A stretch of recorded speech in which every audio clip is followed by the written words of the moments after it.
Good afternoon and welcome to the latest episode of Print21, the weekly video news bulletin for the Australia and New Zealand print industries. This episode is sponsored by Spices, creating solutions together. The industry's refreshed National Print Awards roared back into life last week at a gala dinner in Sydney, characterised by energy, by warmth, by well-being and by the wonder of print. Friends, rivals, suppliers and industry identities connected at a sparkling event produced by the Industry Employers Group Visual Media Association. It was the 40th iteration, in fact, of the print industry's own awards. Some 25 awards of excellence were presented, along with the Judges Award and 9 major awards. MCC took out the Printer of the Year. Bambara Press won the Judges Award.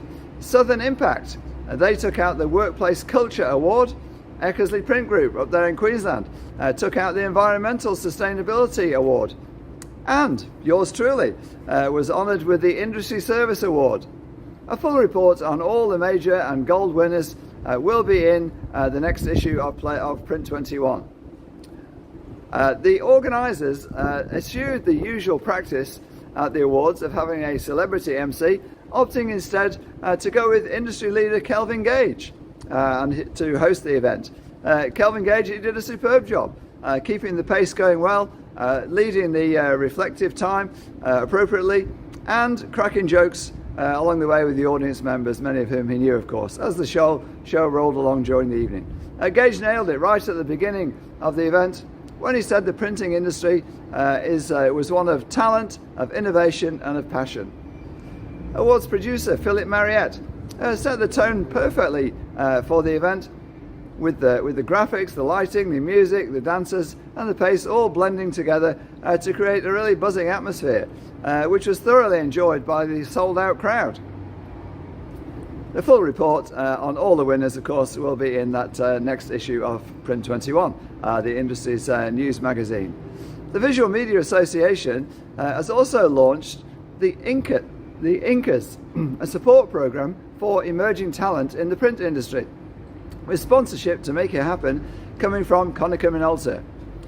Kelly Northwood said the Incas program is about providing a supportive community for people in our industry for 5 years, people who have been in the industry for 5 years or less, via a national program.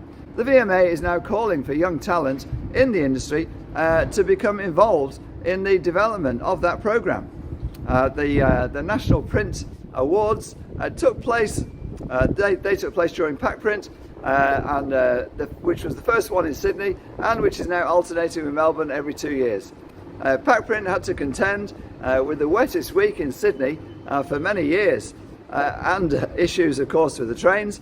But printers were not deterred, with many making the trip and attending the show, which had 90 exhibitors.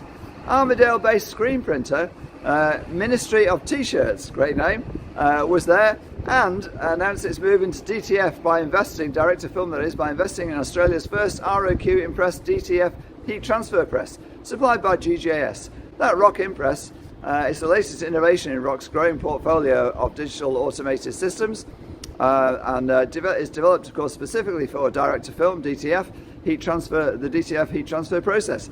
The system specified for the Ministry of T-shirts can print up to 500 T-shirts an hour with one-person operation. Also moving into DTF is National Trade Printer CMYK Hub, which will offer a new DTF direct-to-film service for its resellers around the country, with the company ordering a new DTF printer from Kissel & Wolf PacPrint. That new DTF service they're going to provide, they'll provide the printed films, and then it's up to the reseller to heat press those films onto whatever they're putting onto. The T-shirts, the cushions, whatever it is, the bag, the tote bags, with their own heat press. After an extensive market review, CMYK Hub has ordered an AGP DTF T653 printer from Kissel & Wolf in Australia. CMYK Hub also hosted an evening for the trade at PacPrint, where it gave a glimpse into its new Melbourne print facility that's currently being built and is scheduled to be up and running by the end of this year. PacPrint was also notable for Print21, the nation's widely read and highly respected print business media, Print21 is evolving its leadership structure in the next couple of months as the multi-platform industry media builds on its considerable success over recent years. I will be heading into retirement, believe it or not, in July.